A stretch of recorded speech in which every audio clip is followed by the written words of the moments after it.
Hi. Art and stationery എന്നുള്ള രണ്ടാമത്തെ കമ്പനിയാണ് ഇന്ന് ഡിസ്കസ് ചെയ്യുന്നത്. ഡോംസ് ഇൻഡസ്ട്രീസ് ആണ്. ആദ്യം നമ്മൾ ഫ്ലെയറിന്റെ ചെയ്തിരുന്നു. അപ്പോൾ അതിനുശേഷം നമ്മൾ ഡോംസ് ആണ് ചെയ്യുന്നത്.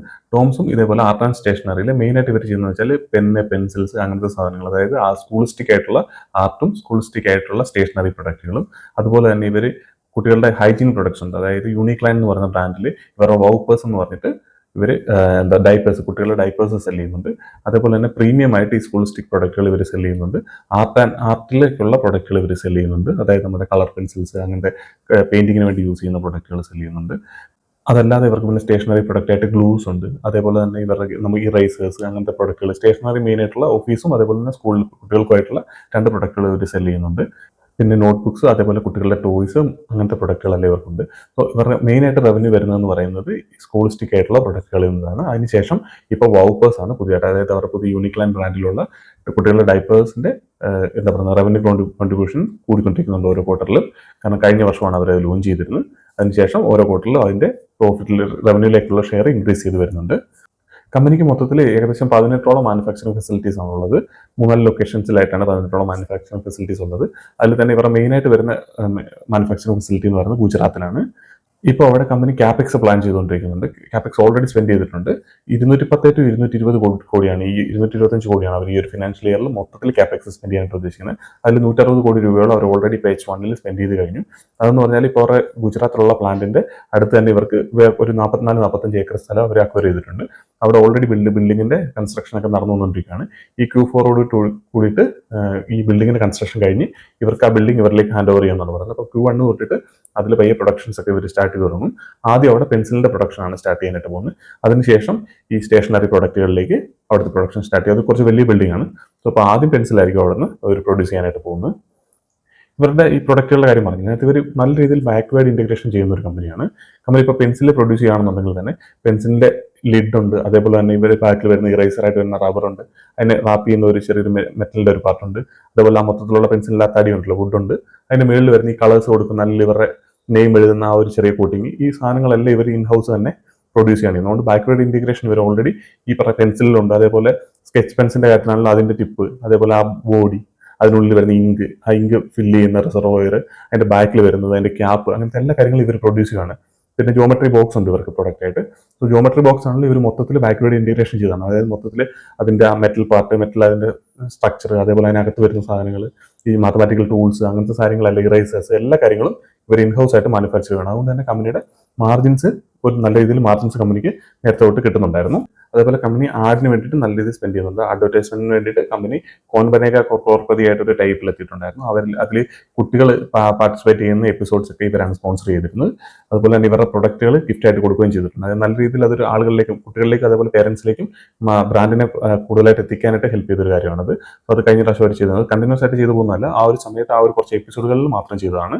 ഇപ്പോൾ ഈ GST കട്ടിന്റെ സമയത്ത് ഇവരുടെ ഏകദേശം 40 to 45% പ്രൊഡക്റ്റുകളിൽ GST 5% നിന്ന് 0 എത്തിയിട്ടുണ്ട്. അതായത് കുട്ടികൾക്ക് യൂസ് ചെയ്യുന്ന പ്രൊഡക്റ്റുകൾക്ക് ഈ 5% നിന്ന് 0 ഇവരുടെ GST കുറഞ്ഞിട്ടുണ്ട്.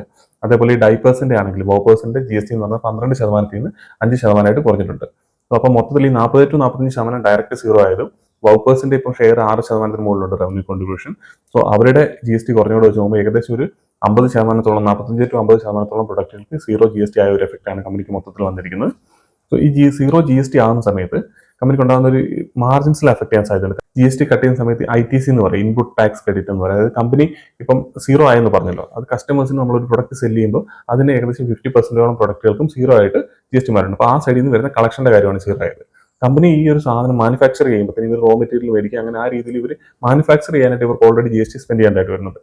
അപ്പോൾ അവിടെ നിന്ന് ഇപ്പോൾ അവർ കളക്ട് അപ്പോൾ അവരവിടെ സ്പെൻഡ് ചെയ്യുന്ന GST ഇവിടുന്ന് ഇത് സെല് ചെയ്യുമ്പോൾ കളക്ട് ചെയ്യുന്ന GST മൊത്തത്തിൽ ഇത് ഗവൺമെന്റിന് പേ ചെയ്യുന്ന സമയത്ത് ഈ കളക്ട് ചെയ്തതിന് സെല് ചെയ്ത് ഒഴിവാക്കണം. അതായത് ഇവർ പേയ്മെന്റ് ചെയ്ത് ഇവർ കൊടുത്ത പുറത്തേക്ക് പോയ GST കുറഞ്ഞതിന് ശേഷമുള്ള എമൗണ്ട് ആണ് ഗവൺമെന്റിന് അടക്കേണ്ടതായിട്ട് വരുന്നത്. അത് എല്ലാ ബിസിനസ്സുകൾക്കും അങ്ങനെ തന്നെയാണ്. അപ്പോൾ ഇവർക്ക് ഇപ്പോൾ ഓൾറെഡി ഇവർ കഴിഞ്ഞ തവണ ഇപ്പോൾ 10 രൂപയുള്ള ഒരു സാധനം ഇവർ GST ഇപ്പോൾ 20% കൂട്ടുക, 5% ആണ് നോർമലി എല്ലാ പ്രൊഡക്റ്റിനും ഇവരുടെ വന്നിരുന്നത്. എങ്കിൽ നമ്മളിപ്പോൾ 20 എക്സാമ്പിൾ വേണ്ടി 20 എടുത്താൽ 10 രൂപയുള്ള പ്രൊഡക്റ്റ് ഇവർ MRP 12 രൂപയിലാണ് സെല് ചെയ്യുന്നത്, GST 20% കൂട്ടിയിട്ട്. ഇപ്പോൾ എന്ത് സംഭവിച്ചു വെച്ചാൽ ആ GST 20% കുറഞ്ഞു. അപ്പോൾ 10 രൂപയുടെ പ്രൊഡക്റ്റ് 20% ഇല്ല. അപ്പോൾ 10 രൂപയുടെ പ്രൊഡക്റ്റ് 10 രൂപയ്ക്ക് തന്നെയാണ് വരുന്നത്. പക്ഷേ ഇവരിപ്പോൾ ഈ 10 രൂപയുടെ പ്രൊഡക്റ്റ് മാനുഫാക്ചർ ചെയ്യാണ്ട് ഇവർ ഓൾറെഡി ഇപ്പോൾ ഒരു 6-7 രൂപ ഇവർക്ക് സ്പെൻഡ് ചെയ്യേണ്ടി വരുന്നുണ്ടെന്ന് വിചാരിക്കാം. അതിൽ ഇവർ ഈ പറഞ്ഞ അതിന് അവർ GST കൊടുക്കുന്നുണ്ട്. അതൊരു 50 പൈസ ഉണ്ടെന്ന് വിചാരിക്കാം. അപ്പോൾ ആ സ്പെൻഡ് ചെയ്ത ഒരു 50 പൈസ GST അവർക്കുണ്ട്. ഇവിടുന്ന് 2 രൂപ കിട്ടുന്നത്. ഈ 2 രൂപ കളക്ട് ചെയ്ത് നീ 50 പൈസ കുറച്ചിട്ട് ബാക്കി 1.5 രൂപയാണ് ഇവർ ഗവൺമെന്റ് പേയ്മെന്റ് ചെയ്യേണ്ടി വരുന്നത്, അല്ല GST അടക്കേണ്ടി വരുന്നത്. സോ അതിൽ ഇപ്പോൾ ഇവർക്ക് എന്ത് സംഭവിച്ചാൽ ഈ കളക്ട് ചെയ്യുന്നത് ഇത് സീറോ ആയതുകൊണ്ട് തന്നെ ഈ 50 പൈസ എന്ന് പറയുന്നത് സ്പെൻഡ് ചെയ്യേണ്ടത് ഇവർക്ക് ഡയറക്റ്റ് ആയിട്ട് എക്സ്പെൻസ് ആയിട്ട് വരുവാണ് ചെയ്യുന്നത്. അപ്പോൾ അത് ഇവരുടെ മാർജിൻസിനെ അഫക്ട് ചെയ്യാൻ സാധ്യതയുണ്ട്. അതുകൊണ്ട് കമ്പനി എന്താ ചെയ്തതെന്ന് വെച്ചാൽ ഇവരുടെ MRP പ്രൈസ് ഇപ്പോൾ ഈ 12 ഉണ്ടായിരുന്നത് ഇപ്പോൾ 10 രൂപയാകേണ്ടത് ഇവർ MRP പ്രൈസിൽ ചെറിയ ഇൻക്രീസ് വരുത്തി. ഈ ഒരു 50 പൈസ MRPയിലേക്ക് ആഡ് ചെയ്തിട്ട് 10 രൂപയുള്ള പ്രൊഡക്റ്റ് ഇപ്പോൾ 10 രൂപ 50 പൈസയിൽ സെല് ചെയ്യുന്നു. നേരത്തെ MRPയിൽ 12 രൂപ വന്നിരുന്ന പ്രൊഡക്റ്റുകളാണ് ഇപ്പോൾ അത് 10 രൂപ 50 പൈസയിലാണ് വരുന്നത്. അപ്പോൾ മൊത്തത്തിൽ നെറ്റിൽ കമ്പനിക്ക് ആ ഒരു എഫക്റ്റ് വരത്തില്ല, അതായത് കമ്പനിയുടെ മാർജിൻസിനെ അത് അഫക്ട് ചെയ്യില്ല. ഇതേ കാര്യം ചെയ്യുന്ന സമയത്ത് ഫ്യൂച്ചറിൽ ഇനി കമ്പനിയുടെ റവന്യൂ വരുന്ന സമയത്ത് നമ്മൾ നോക്കിയാൽ കമ്പനിയുടെ റവന്യൂവിൽ ചെറിയ രീതിയിൽ ഇൻക്രീസ് വരാൻ സാധ്യതയുണ്ട്.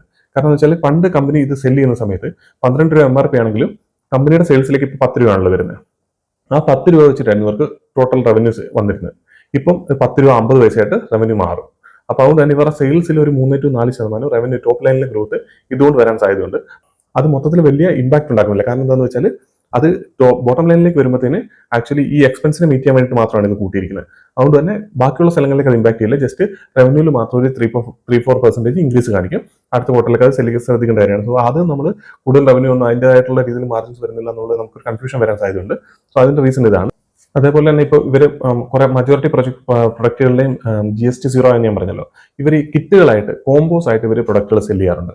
ആ സമയത്ത് അങ്ങനെ കോമ്പോസ് ആയിട്ട് സെല് ചെയ്യുമ്പോൾ വെച്ചാൽ മാക്സിമം അതിനകത്ത് ഏറ്റവും ഹയസ്റ്റ് GST ഉള്ള ഏതാണ് പ്രൊഡക്റ്റ് ഉള്ളത് അതിന്റെ GST ആണ് മൊത്തത്തിൽ കമ്പനിയുടെ ആ ഒരു കോമ്പോയിൽ അഫക്ട് ചെയ്യുക. അപ്പോൾ ഈ കോമ്പോയിൽ ഈ പറഞ്ഞ 0% GST ഉള്ള പ്രൊഡക്റ്റുകൾ ഉണ്ടെങ്കിലും അതിന്റെ ടോട്ടലായിട്ട് GST എടുക്കുമ്പോൾ മൊത്തത്തിൽ എല്ലാ പ്രൊഡക്റ്റുകൾക്കും ഹയസ്റ്റ് GST ഏതിനാണോ വരുന്നത് ആ ഒരു രീതിയിലായിരിക്കും. അപ്പോൾ കോംബോ പ്രൊഡക്റ്റിൽ GST മൊത്തത്തിൽ വരും. കമ്പനിയുടെ റവന്യൂവിൽ ഈ പറഞ്ഞ പോലെ ഹൈജീൻ പ്രൊഡക്റ്റിലും അതേപോലെ തന്നെ ഹോബി ക്രാഫ്റ്റിലേക്കുള്ള പ്രൊഡക്റ്റുകളിലും അതേപോലെ ഓഫീസ് സപ്ലൈസിലും ഒക്കെ ഇൻക്രീസ് വന്നിട്ടുണ്ട്. അതാണ് അതിന്റെ റവന്യൂ ഷെയർസിൽ ഇൻക്രീസ് വന്നിട്ടുണ്ട്. അതിന്റെ റീസൺ എന്താണെന്ന് വെച്ചാൽ കമ്പനി ഇപ്പോൾ ഓൾമോസ്റ്റ് ഇവരുടെ കപ്പാസിറ്റിയിലാണ്, ഫുൾ കപ്പാസിറ്റിയിലാണ് റൺ ചെയ്തുകൊണ്ടിരിക്കുന്നത്. അതിൽ തന്നെ ഇവർ ഈ ഓഫീസ് സപ്ലൈസിലൊക്കെ കഴിഞ്ഞ വർഷത്തിൽ എക്സ്ട്രാ ക്യാപെക്സ് ചെയ്തിരുന്നു. അതുകൊണ്ട് തന്നെ അവിടുന്ന് കൂടുതലായിട്ട് റവന്യൂ അതുകൊണ്ടാണ് വരുന്നത്. സോ അവർ അവിടെ സ്പെൻഡ് ചെയ്ത മാനുഫാക്ചറിംഗ് ഫെസിലിറ്റീസ് ഒക്കെ പുതിയ പ്രൊഡക്റ്റുകൾ അവിടുന്ന് പ്രൊഡ്യൂസ് ചെയ്യാൻ തുടങ്ങിയിട്ടുണ്ട്. സോ അതുകൊണ്ടാണ് ഓഫീസ് സ്റ്റേഷനറിയിലൊക്കെ കുറച്ച് ഇൻക്രീസ് വന്നിട്ടുള്ളത്. അതേപോലെ തന്നെ ഹൈജീൻ പ്രൊഡക്റ്റിൽ ഇൻക്രീസ് വരാനുള്ള റീസൺ എന്ന് പറഞ്ഞാൽ ഞാൻ നേരത്തെ പറഞ്ഞിട്ട് ഇവർ യൂണിക്ലാൻഡിനെ കഴിഞ്ഞ വർഷം അക്വയർ ചെയ്തിരുന്നു. അത് അക്വയർ ചെയ്ത സമയത്ത് കഴിഞ്ഞ കഴിഞ്ഞ Q2 ഇവർ അക്വയർ ചെയ്തിരുന്നത്. ആ Q2 അവസാനത്തെ ഒരു 15 ദിവസത്തോളാണ് ഇത് വർക്ക് ചെയ്തിരുന്നത്. അതിന്റെ ആ 15 ദിവസത്തെ റവന്യൂ ആണ് ഇവർക്ക് എടുക്കാൻ പറ്റിയിരുന്നത്. അതിനുശേഷം Q3 അതിന്റെ മെയിൻ ആയിട്ട് ബിസിനസ് വരാൻ തുടങ്ങിയത്. സോ കഴിഞ്ഞ Q3, Q4, ഈ Q1, Q2 തൊട്ട് ഈ ഇതിന്റെ യൂണിക്ലാൻഡ് അതായത് വൗപ്പേഴ്സിന്റെ റവന്യൂ വരാൻ തുടങ്ങിയിട്ടുണ്ട്. അപ്പൊ കഴിഞ്ഞ Q2 എടുത്ത് നോക്കിയാൽ ഈ വൗപ്പേഴ്സിന്റെ റവന്യൂ ഇത്രയും വരില്ല. അതുകൊണ്ടാണ് ഈ രീതിയിൽ ഹൈജീൻ പ്രൊഡക്റ്റുകളിൽ ഇൻക്രീസ് കാണിക്കുന്നത്. അപ്പോൾ അടുത്ത ക്വാർട്ടറിൽ ഇപ്പോൾ കമ്പനി ഓൾറെഡി ഗൈഡ് ചെയ്തിരുന്നത് 18 to 20% ആണ് മാനേജ്മെന്റ് ഗൈഡ് ചെയ്തിരുന്നത് റവന്യൂ ഗ്രോത്ത് എന്ന് പറയുന്നത് ഈ ഫിനാൻഷ്യൽ ഇയറിലേക്ക്. കമ്പനി ഈ ക്വാർട്ടറിൽ ഗ്രോ ചെയ്തിരിക്കുന്നത് 24% ആണ് ടോപ്പ് ലൈൻ ഗ്രോ ചെയ്തിരിക്കുന്നത്. അതേപോലെ പാർട്ടി ഗ്രോ ചെയ്തിരിക്കുന്നത് 13.3% ആണ് പാർട്ടി ഗ്രോത്ത് വന്നിരിക്കുന്നത്. കമ്പനിക്ക് ഇവിടെ ഓപ്പറേറ്റിംഗ് ലിവറേജ് കിട്ടുന്നില്ല എന്നുള്ള കാര്യം ശ്രദ്ധിക്കണം. റവന്യൂ ഗ്രോത്ത് കഴിഞ്ഞും താഴെയാണ് അവരുടെ പാർട്ടി ഗ്രോത്ത് എന്ന് പറയുന്നത്. ഇപ്പൊ നമ്മളിവിടെ 24 കിട്ടുമ്പോൾ നമ്മൾ വിചാരിക്കും കഴിഞ്ഞ ക്വാർട്ടറിലും ഈ 20ക്ക് മുകളിൽ 23-24% ഉണ്ടായിരുന്നു കമ്പനിയുടെ റവന്യൂ ഗ്രോത്ത് എന്ന് പറയുന്നത്. ഇത് കാണുമ്പോൾ നമ്മൾ വിചാരിക്കും 23-25% ആണ്. കമ്പനി 18-20 പറഞ്ഞാലും 25%ഓളം കമ്പനി റവന്യൂ ഗ്രോത്ത് വരുന്നുണ്ടെന്നായിട്ട് നമ്മൾ പ്രതീക്ഷിക്കും. പക്ഷേ അടുത്ത ക്വാർട്ടർ വരുമ്പോഴത്തേക്ക് ആ രീതിയിൽ റവന്യൂ ഗ്രോത്ത് വരില്ല. കാരണം എന്താണെന്ന് പറഞ്ഞാൽ കമ്പനി കഴിഞ്ഞ വർഷം ഞാൻ പറഞ്ഞല്ലോ യൂണിക്ലാൻഡ് വൗപ്പേഴ്സിന്റെ റവന്യൂ മേജറായിട്ട് വരാൻ തുടങ്ങിയത് Q3 തൊട്ടാണ്. അതുകൊണ്ട് തന്നെ കഴിഞ്ഞ Q2 വൗപ്പേഴ്സിന്റെ റവന്യൂ അവരുടെ റവന്യൂലില്ല. അതുകൊണ്ട് തന്നെ അവിടുത്തെ ഇപ്പോൾ അത് വൗപ്പേഴ്സിന്റെ റവന്യൂ ഉണ്ട്. അതുകൊണ്ട് ആ ബേസിന്റെ മുകളിലുള്ള ഗ്രോത്ത് എന്ന് പറഞ്ഞാൽ ഇപ്പോൾ നല്ല രീതിയിൽ ഗ്രോത്ത് കാണിക്കുക. അതുകൊണ്ടാണ് ഈ 23-24% ഇവർക്ക് റവന്യൂ ഗ്രോത്ത് ഇപ്പോൾ വരുന്നത്. പക്ഷേ അടുത്ത വർഷം വരുമ്പോഴത്തേക്ക് എന്താണെന്ന് ചോദിച്ചാൽ ഓൾറെഡി അവിടെ ഈ വൗപ്പേഴ്സിന്റെ റവന്യൂ ഷെയർ വരുന്നുണ്ട് കഴിഞ്ഞ വർഷത്തിലെ Q3. സോ അതിന്റെ മുകളിലേക്ക് ഇത് ഗ്രോ ചെയ്യുമ്പോഴത്തേന് ഈ ഒരു രീതിയിൽ ഗ്രോത്ത് വരില്ല. അതുകൊണ്ട് തന്നെയാണ് മാനേജ്മെന്റ് 18 to 20% റവന്യൂ ഗൈഡൻസ് പറഞ്ഞിരിക്കുന്നത്. അതുകൊണ്ട് തന്നെ അടുത്ത ക്വാർട്ടറിലും അതിനടുത്ത ക്വാർട്ടറിലും റവന്യൂ ഈ 23-24% ഗ്രോ ചെയ്യാനുള്ള സാധ്യതയില്ല. മൊത്തം ഫിനാൻഷ്യൽ ഇയറിൽ മാനേജ്മെന്റ് പറഞ്ഞിരിക്കുന്നത് 18 to 20% ആണ് റവന്യൂ ഗ്രോത്ത് എന്ന് പറയുന്നത്. അതുപോലെ EBITDA മാർജിൻ അവർ പറഞ്ഞിരിക്കുന്നത് 16.5 to 17.5 ആണ്. ആ രീതിയിൽ തന്നെ കമ്പനി മെയിൻറ്റെയിൻ ചെയ്യുന്നുണ്ട്. ഇപ്പോൾ 17.5 ആണ് EBITDA മാർജിൻ എന്ന് പറയുന്നത്. 10.5, 10.6 ആണ് പാറ്റ് മാർജിൻ എന്ന് പറയുന്നത്. അപ്പോൾ മാനേജ്മെന്റ് ഗൈഡ് ചെയ്തിരുന്നത് 16.5 to 17.5 ഇപ്പോഴും EBITDA മാർജിൻ പൊയ്ക്കൊണ്ടിരിക്കുന്നത്. അപ്പോൾ എന്നിട്ടും കമ്പനിക്ക് ഈ പറഞ്ഞ പോലെ ഓപ്പറേറ്റിംഗ് ലിവറേജ് കിട്ടുന്നില്ല. സോ മാനേജ്മെന്റ് ഓൾറെഡി ഇത് എക്സ്പെക്റ്റഡ് ആണ് ഈ വർഷങ്ങളിൽ ഓപ്പറേറ്റിംഗ് ലിവറേജ് കിട്ടില്ല എന്നുള്ള കാര്യം. കാരണം എന്താണെന്ന് വെച്ചാൽ കമ്പനി ഓൾറെഡി ക്യാപെക്സിൽ നല്ല രീതിയിൽ സ്പെൻഡ് ചെയ്യുന്നുണ്ട്. സോ അതേപോലെ തന്നെ പുതിയതായിട്ട് കൂടുതൽ എംപ്ലോയീസിനെ ആഡ് ചെയ്തിട്ടുണ്ട്. കാരണം ഇവർ നല്ല രീതിയിൽ ക്യാപെക്സ് ചെയ്യുന്നുണ്ട്.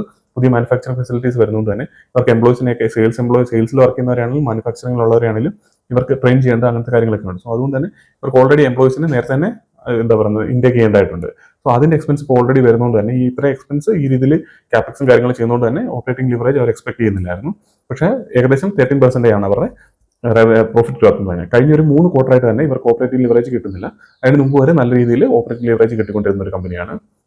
സോ അടുത്ത മാനേജ്മെന്റിനോട് ചോദിക്കുമ്പോൾ അവരടുത്ത 2-3 വർഷത്തേന് അവർ എന്തായാലും ഇപ്പോൾ നല്ല ഡിമാൻഡ് ഉണ്ട്, അതുകൊണ്ട് തന്നെ അടുത്ത 2-3 വർഷത്തേക്ക് ഇതേ ഡിമാൻഡ് കണ്ടിന്യൂ ചെയ്യുകയാണെങ്കിൽ 2-3 വർഷത്തേക്ക് ഇവർ നല്ല രീതിയിൽ ഇനിയും ക്യാപെക്സിലേക്ക് സ്പെൻഡ് ചെയ്യുമെന്നാണ് പറഞ്ഞിരിക്കുന്നത്. ഞാൻ നേരത്തെ പറഞ്ഞില്ലേ 210 to 225 കോടിയാണ് ഇവർ ക്യാപെക്സ് ഈ വർഷം സ്പെൻഡ് ചെയ്യാനായിട്ട് ഉദ്ദേശിച്ചിരിക്കുന്നത്. ഇവർ പുതിയതായിട്ട് ലോഞ്ച് ചെയ്ത ഒരു മെയിൻ പ്രൊഡക്റ്റ് എന്ന് പറഞ്ഞാൽ ഇവരുടെ മെക്കാനിക്കൽ പെൻസിൽസ് ആണ്. വോപ്പേഴ്സ് അങ്ങനത്തെ കാര്യങ്ങൾ കൂടാതെ ലോഞ്ച് ചെയ്തിരിക്കുന്ന മെക്കാനിക്കൽ പെൻസിൽസ് ആണ് ഒന്ന്. അതിൽ ഇവർ നല്ല മാർജിൻ എക്സ്പെക്ട് ചെയ്യുന്നുണ്ട്. അതുപോലെ കമ്പനി എക്സ്പോർട്ട് ചെയ്യുന്നുണ്ട്. എക്സ്പോർട്ട് ചെയ്യുന്നതിനകത്ത് ഇവർ ഫിലെ ആയിട്ട് ഒരു ടൈപ്പ് ഉണ്ട്. ആ ടൈപ്പിൽ ഇവർ എക്സ്പോർട്ട് ചെയ്യുന്നതെന്ന് വെച്ചാൽ നമ്മൾ നേരത്തെ കഴിഞ്ഞ ദിവസം ഫ്ലെയറിന്റെ കാര്യം സംസാരിച്ചപ്പോഴും പറഞ്ഞിരുന്നു, അവർ നല്ല രീതിയിൽ ഡിമാൻഡ് വരുന്നത് അവർക്ക് സൗത്ത് അമേരിക്കയിൽ നിന്നും അതേപോലെ മിഡിൽ ഈസ്റ്റിൽ നിന്നുമാണെന്നാണ് പറഞ്ഞത്. കമ്പനി ഇത് തന്നെയാണ് പറയുന്നത്. ഇവർക്ക് മെയിൻ ആയിട്ട് ഡിമാൻഡ് വരുന്നത് ഇപ്പം സൗത്ത് അമേരിക്കയിൽ ചിലിയിൽ നിന്നാണ് നല്ല രീതിയിൽ ഡിമാൻഡ് വരുന്നത്. അത് ഫിലെ ആയിട്ടുള്ള ടൈപ്പ് തന്നെയാണ് എക്സ്പോർട്ട് ചെയ്യുന്നത്. അതേപോലെ മിഡിൽ ഈസ്റ്റിൽ നിന്ന് നല്ല ഡിമാൻഡ് ഉണ്ട്. നേപ്പാളിൽ നിന്നും ശ്രീലങ്കയിൽ നിന്നും അതേപോലെ തന്നെ ഡിമാൻഡ് നല്ല രീതിയിലുണ്ടെന്നാണ് മാനേജ്മെന്റ് പറയുന്നത്. കമ്പനിക്ക് US എന്നുള്ള താരിഫിന്റെ ചെറിയ എഫക്ട് ഉണ്ടായിരുന്നു, ചില അവിടുത്തെ എക്സ്പോർട്ട് ഓർഡർ കുറഞ്ഞു. പക്ഷേ സെയിം ടൈമിൽ കമ്പനി മറ്റുള്ള സ്ഥലങ്ങളിലേക്ക് കൂടുതൽ എക്സ്പോർട്ട് ചെയ്തുകൊണ്ട് അതിനെ മീറ്റ് ചെയ്തിട്ടുണ്ട്. അതായത് ഇവർക്ക് നെറ്റ് എഫക്ട് സീറോയിലാക്കിയിട്ടുണ്ട്. ആ രീതിയിൽ വലിയ രീതിയിൽ ഇവരെ താരിഫ് അഫക്ട് ചെയ്തിട്ടില്ല കമ്പനിയുടെ ടോപ്പ് ലൈൻ ഗ്രോത്തിനെ. ഫ്ലെയർ റൈറ്റിംഗിന്റെ ബിസിനസ് അനാലിസിസ് ചെയ്ത സമയത്ത് നമ്മൾ പറഞ്ഞിരുന്നു അവർ ഡിസ്നി ആയിട്ടാണ് അവർക്ക് ടൈപ്പ് ഉള്ളത് എന്നുള്ള കാര്യം. ഇതേപോലെ നമ്മൾ ഡോംസിന് നോക്കിയാൽ ഇവർ വാർണർ ബ്രദേഴ്സുമായിട്ടാണ് ടൈപ്പ്. സ്പൈഡർമാൻ ടീമിലുള്ള പെൻസിൽസ് ആണ് ഇവർ അതിൽ ലോഞ്ച് ചെയ്തുകൊണ്ടിരിക്കുന്നത്. ഇവർ 44 ഏക്കറിൽ ഇവരുടെ ക്യാപെക്സ് വരുന്നുണ്ടെന്ന് പറഞ്ഞല്ലോ. അവിടെ ഞാൻ പറഞ്ഞല്ലോ പെൻസിലിന്റെ ആണ് ഇപ്പോൾ ആദ്യം അവർ അവിടെ മാനുഫാക്ചർ ചെയ്യാനായിട്ട് പോകുന്നത്. അതിൽ തന്നെ ഇപ്പോൾ പെൻസിലിന്റെ നോക്കിയാൽ ഇവർക്ക് മെക്കാനിക്കൽ പെൻസിലിന്റെ ഇപ്പോൾ ഓൾറെഡി അവർ മാർക്കറ്റിൽ എത്തിച്ചിട്ടുണ്ട്. സോ ഇതിന്റെയൊക്കെ മെയിൻ റവന്യൂ കോൺട്രിബ്യൂഷൻ അടുത്ത Q1 Q2 തൊട്ടാണ് വരാൻ പോകുന്നതെന്നാണ് പറയുന്നത്. അതേപോലെ തന്നെ Q4 ഇപ്പോൾ ആ ബിൽഡിംഗ് ഇവരുടെ കയ്യിൽ കിട്ടുക. അതുകൊണ്ട് തന്നെ അവിടുത്തെ മാനുഫാക്ചറിംഗിന്റെ ആണെങ്കിൽ ഇവർക്ക് ഇവരുടെ റവന്യൂവിൽ കാണിക്കാൻ തുടങ്ങുന്നത് Q1 Q2 തൊട്ടിട്ടായിരിക്കും. ആ രീതിയിൽ അത് റവന്യൂയിലേക്ക് കാണിക്കാൻ പോകുന്നത്. അതേപോലെ കമ്പനി ഇപ്പം ഒരു ക്വസ്റ്റ്യൻ ചോദിച്ചിരുന്നു, ഇവർക്ക് പെൻ മാനുഫാക്ചർ ചെയ്യുന്ന സമയത്ത് അതിന്റെ പെൻസിന്റെ ടിപ്പ് ഉണ്ടല്ലോ, നിബ് എന്ന് പറയുന്നത്, ആ നിബ് ഇവർ മാനുഫാക്ചർ ചെയ്യുന്നില്ല, അത് ഇവർ പുറത്തുനിന്ന് സോഴ്സ് ചെയ്യുകയാണ് ചെയ്യുന്നത്. അപ്പോൾ അതിലേക്ക് ഇവർ മാനുഫാക്ചറിങ് ഈ പുതിയ ബിൽഡിംഗിൽ ആഡ് ചെയ്യാനായിട്ട് ഉദ്ദേശിക്കുന്നുണ്ട്. പക്ഷേ ഇവരുടെ മൊത്തം റിക്വയർമെന്റ് അത് മീറ്റ് ചെയ്യില്ല, പുറത്തുനിന്ന് വീണ്ടും എടുക്കേണ്ടതായിട്ട് വരും. പക്ഷെ എന്നല്ലാതെ വലിയ രീതിയിൽ മാർജിൻസ് ഇമ്പ്രൂവ് ചെയ്യുന്നല്ലാതെ കൂടുതൽ എക്സ്പെൻസ് വരുന്നില്ല. മൊത്തത്തിൽ അവരൊരു പെൻ മാനുഫാക്ചർ ചെയ്യുമ്പോഴത്തേനും അവർക്ക് വരുന്ന എക്സ്പെൻസ് ഇങ്കിലും അതേപോലെ പോളിമേഴ്സിലൊക്കെ വരുന്ന എക്സ്പെൻസ് വെച്ച് നോക്കുമ്പോൾ ഈ നിബിനുള്ള എക്സ്പെൻസ് എന്ന് പറഞ്ഞാൽ വലിയ എക്സ്പെൻസ് അല്ലെന്നാണ് മാനേജ്മെന്റ് പറയുന്നത്. ടോട്ടൽ ഇപ്പം കമ്പനി ബോൾ പെൻസ് എന്ന് പറയുന്ന ഏകദേശം 30 to 32 ലക്ഷമാണ് പെർ ഡേയിൽ ഇവർ മാനുഫാക്ചർ ചെയ്തുകൊണ്ടിരിക്കുന്നത്. മൊത്തത്തിൽ അത് ബോൾ പെൻസിന്റെ കാര്യമാണ് പറഞ്ഞത്. മൊത്തത്തിൽ കമ്പനി ഈ ഒരു ഫിനാൻഷ്യൽ ഇയർ എൻഡ് ചെയ്യുന്ന സമയത്ത് പെന്നിന്റെ മാനുഫാക്ചറിങ് ഡെയിലി 50 ലക്ഷം എത്തിക്കണമെന്നാണ് കമ്പനിയുടെ ടാർഗറ്റ് എന്ന് പറയുന്നത്. ഇവരുടെ റവന്യൂ ഗ്രോത്തിന്റെ മജോറിറ്റിയും വന്നിരിക്കുന്ന വോളിയം ഗ്രോത്തിൽ നിന്നാണ്. അതായത് സെല്ലിംഗ് പ്രൈസ് വലിയ രീതിയിൽ ഇൻക്രീസ് ചെയ്തിട്ടില്ല കമ്പനി. പിന്നെ അതേപോലെ ക്യാപെക്സിനെ പറ്റി ചോദിക്കുമ്പോഴും ക്യാപെക്സ് ഇവർ 1 രൂപ ക്യാപെക്സിൽ സ്പെൻഡ് ചെയ്യുന്നുണ്ടെങ്കിൽ മിനിമം അവർ 3 രൂപയെങ്കിലും അതിൽ നിന്ന് റവന്യൂ എക്സ്പെക്ട് ചെയ്യുന്നുണ്ടെന്നാണ് പറയുന്നത്. അതേപോലെ ഇപ്പോൾ റൺ ചെയ്തിരിക്കുന്ന കപ്പാസിറ്റി ഒരു 50-60% എത്തുകയും അതിനുശേഷം നല്ല ഡിമാൻഡ് അതേ സെയിം ടൈമിൽ ഫ്യൂച്ചറിലേക്ക് കാണിക്കുന്നുണ്ടെങ്കിൽ കമ്പനി ഓൾറെഡി അവിടെ തൊട്ട് തന്നെ ക്യാപെക്സിന്റെ കാര്യങ്ങൾ ആലോചിച്ച് തുടങ്ങുന്നു. അവിടെ തൊട്ട് തന്നെ പുതിയ ക്യാപെക്സിന് വേണ്ടിയുള്ള കാര്യങ്ങൾ ചെയ്തു തുടങ്ങുന്നതാണ് മാനേജ്മെന്റ് പറഞ്ഞിരിക്കുന്നത്. ഇതൊക്കെയാണ് മൊത്തത്തിൽ ബിസിനസിനെ പറ്റി പറയാനായിട്ടുള്ളത്. നല്ല രീതിയിൽ ക്യാപെക്സ് ചെയ്യുന്നുണ്ട്, ഫ്യൂച്ചറിൽ നല്ല രീതിയിൽ കമ്പനി ഗ്രോത്ത് എക്സ്പെക്ട് ചെയ്യുന്നുണ്ട്, അല്ലെങ്കിൽ മാർക്കറ്റ് നല്ല രീതിയിൽ ഗ്രോ ചെയ്യുന്നതാണ് എക്സ്പെക്ട് ചെയ്യുന്നത്. അതേപോലെ തന്നെ സെയിൽസ് ഗ്രോത്ത് എന്ന് പറയുന്നത് ഇപ്പം ഞാൻ പറഞ്ഞല്ലോ 24% ഉള്ളുണ്ട്. മാനേജ്മെന്റ് ഗൈഡ് ചെയ്യുന്നത് 18 to 20% ആണ്. പിന്നെ നല്ല രീതിയിൽ അഡ്വർടൈസ്മെന്റ് ചെയ്യുന്നുണ്ട്. മൊത്തത്തിൽ നല്ല രീതിയിൽ പ്രൊഡക്റ്റ് ഇൻക്രീസ് ചെയ്യുന്നുണ്ട്. പുതിയ മാനുഫാക്ചറിംഗ് ഫെസിലിറ്റികളെല്ലാം വരുന്നതോട് കൂടിയിട്ട് വോളിയം ഗ്രോത്ത് നല്ല രീതിയിൽ വരാൻ സാധ്യതയുണ്ട്. കാരണം ഇപ്പോൾ എന്താണെന്ന് വെച്ചാൽ കമ്പനി ഓൾമോസ്റ്റ് അവരുടെ കപ്പാസിറ്റി ഫുൾ ആയിട്ടാണ് റൺ ചെയ്തുകൊണ്ടിരിക്കുന്നത്. ഇനി മൊത്തത്തിൽ നമ്മൾ ഈ ഡോംസിനെ പറ്റി നോക്കിക്കഴിഞ്ഞാൽ 18-20% ആണ് ഇവരുടെ കമ്പനിയുടെ റവന്യൂ ഗ്രോത്ത് മാനേജ്മെന്റ് ഗൈഡ് ചെയ്യുന്നത്. ഇപ്പോൾ അത് 24 ഉണ്ടെങ്കിലും അത് 18-20 തന്നെ ഈ ഫിനാൻഷ്യൽ ഇയർ എൻഡ് ചെയ്യുമ്പോൾ ആ ഒരു രീതിയിലേക്ക് തന്നെ കുറയാൻ സാധ്യതയുണ്ട്. ഞാൻ ഓൾറെഡി യൂണിക്ലാൻഡിന്റെ കാര്യം പറഞ്ഞല്ലോ. അതിനുശേഷം കമ്പനിയുടെ ഇപ്പോഴത്തെ എബിറ്റ മാർജിൻ എന്ന് പറയുന്നത് 16.5 to 17.5 ആണ് ഗൈഡ് ചെയ്യുന്നത്. ഇപ്പോൾ അത് 17.5 ഉണ്ട്. അതേപോലെ പാറ്റ് മാർജിൻ എന്ന് പറഞ്ഞാൽ കഴിഞ്ഞ വർഷം ഏകദേശം 11% മുകളിലുണ്ടായിരുന്നു. ഇപ്പോൾ അത് കിട്ടിക്കൊണ്ടിരിക്കുന്ന 10, 10.6, 10.5, 10.6 ആ ഒരു രീതിയിലാണ്. നമ്മൾ ഇതിനെ മൊത്തത്തിൽ ഇവരുടെ revenue growth 18 to 20%, 18% revenue growth എടുത്താൽ കമ്പനിയുടെ ടോട്ടൽ റവന്യൂ എന്ന് പറയുന്നത് 2250 കോടി ആ ഒരു റേഞ്ചിലേക്ക് എത്താൻ സാധ്യതയുണ്ട്. അതേപോലെ തന്നെ അവരുടെ ഒരു പാറ്റ് മാർജിൻ ആണല്ലോ ഒരു 10.5 to 11% എടുത്താൽ ഏകദേശം 240-250 കോടികളാണ് ഇവരുടെ ടോട്ടൽ പാറ്റ് വരാൻ സാധ്യത ഈ ഫിനാൻഷ്യൽ ഇയർ എൻഡ് ചെയ്യുന്ന സമയത്ത്. ഇപ്പോഴത്തെ മാർക്കറ്റ് ക്യാപ്പിന് ഏകദേശം 240 കോടി രൂപ പാറ്റ് വെച്ച് ഡിവൈഡ് ചെയ്ത് കഴിഞ്ഞാൽ നമുക്ക് അവരുടെ ഫോർവേഡ് പി ആയിട്ട് കിട്ടുന്നത് ഏകദേശം 66-67 ആ ഒരു റേഞ്ചിലാണ് ഫോർവേഡ് പി കിട്ടുക. കറണ്ട് പി എന്ന് പറഞ്ഞാൽ 74-75 കറണ്ട് പി ഉള്ളത്. കുറച്ച് ഹൈ പിയിലാണ് നിൽക്കുന്നത്. കാരണം വെച്ചാൽ കമ്പനി ഈ ഒരു സെക്ടറിൽ ലീഡ് ചെയ്തുകൊണ്ടിരിക്കുന്ന കമ്പനിയാണ്, നല്ല രീതിയിൽ ഗ്രോ ചെയ്തുകൊണ്ടിരിക്കുന്ന കമ്പനിയാണ്. അതേപോലെ തന്നെ കൺസിസ്റ്റന്റ് ആയിട്ട് പെർഫോം ചെയ്യാൻ ക്യാപെക്സ് സ്പെൻഡ് ചെയ്യാൻ ചെയ്തിരുന്ന കമ്പനിയാണ്. സോ അതുകൊണ്ട് തന്നെയാണ് ഈ കമ്പനിയിൽ ഈ രീതിയിൽ ആൾക്കാർ എമൗണ്ട് കൊടുത്ത് ബൈ ചെയ്യാൻ റെഡി ആയിരുന്നത്. പക്ഷേ കഴിഞ്ഞ ഒരു 3 ക്വാർട്ടറായിട്ട് ഓപ്പറേറ്റിംഗ് ലിവറേജ് കമ്പനിക്ക് കിട്ടുന്നില്ല. അതൊരു ഫാക്ടറാണ്. പക്ഷേ സെയിം ടൈമിൽ നമ്മൾ നോക്കിയാൽ തന്നെ നമുക്ക് മനസ്സിലാവും ഒരു 20-25% അല്ലെങ്കിൽ 18 to 20% ഗ്രോ ചെയ്യുന്ന ഒരു കമ്പനിയാണ്. ഏകദേശം ഫോർവേഡ് പിയിൽ 60-66 അവൈലബിൾ ആയിട്ടുള്ള. അങ്ങനെ നോക്കുമ്പോൾ പെഗ് റേഷ്യോ 3 മുകളിൽ വരും, 3-3.4 പെഗ് റേഷ്യോ വരും. ആ രീതിയിൽ കമ്പനി കുറച്ച് എക്സ്പെൻസീവ് ആണ്. കമ്പനിക്ക് ഒരു ഓപ്പറേറ്റിംഗ് ലിവറേജ് കിട്ടുവാണെന്നുണ്ടെങ്കിൽ ഇവരുടെ പി ഇതിൽ നല്ല രീതിയിൽ ഇവരുടെ ഫോർവേഡ് പി കുറയാനുള്ള സാധ്യതയുണ്ട്. എന്തായാലും ഇത്രയും കാര്യങ്ങളാണ് നമുക്ക് ഈ കമ്പനിയെ പറ്റി പറയാനായിട്ടുള്ളത്. ഇനി നമുക്ക് ലിങ്കിന്റെ വീഡിയോ ചെയ്യാം ഇതേ സെക്ടറിൽ നിന്നുള്ളത്. അതിനുശേഷം നമുക്ക് ക്യാമലിൻ്റെ ചെയ്യാം. അതിനുശേഷം നമുക്ക് നാലിനോടെ കമ്പൈൻ ചെയ്ത് ഒരു വീഡിയോ കൂടെ ചെയ്യാം. നമുക്ക് എന്തായാലും അടുത്തൊരു വീഡിയോയിൽ കാണാം.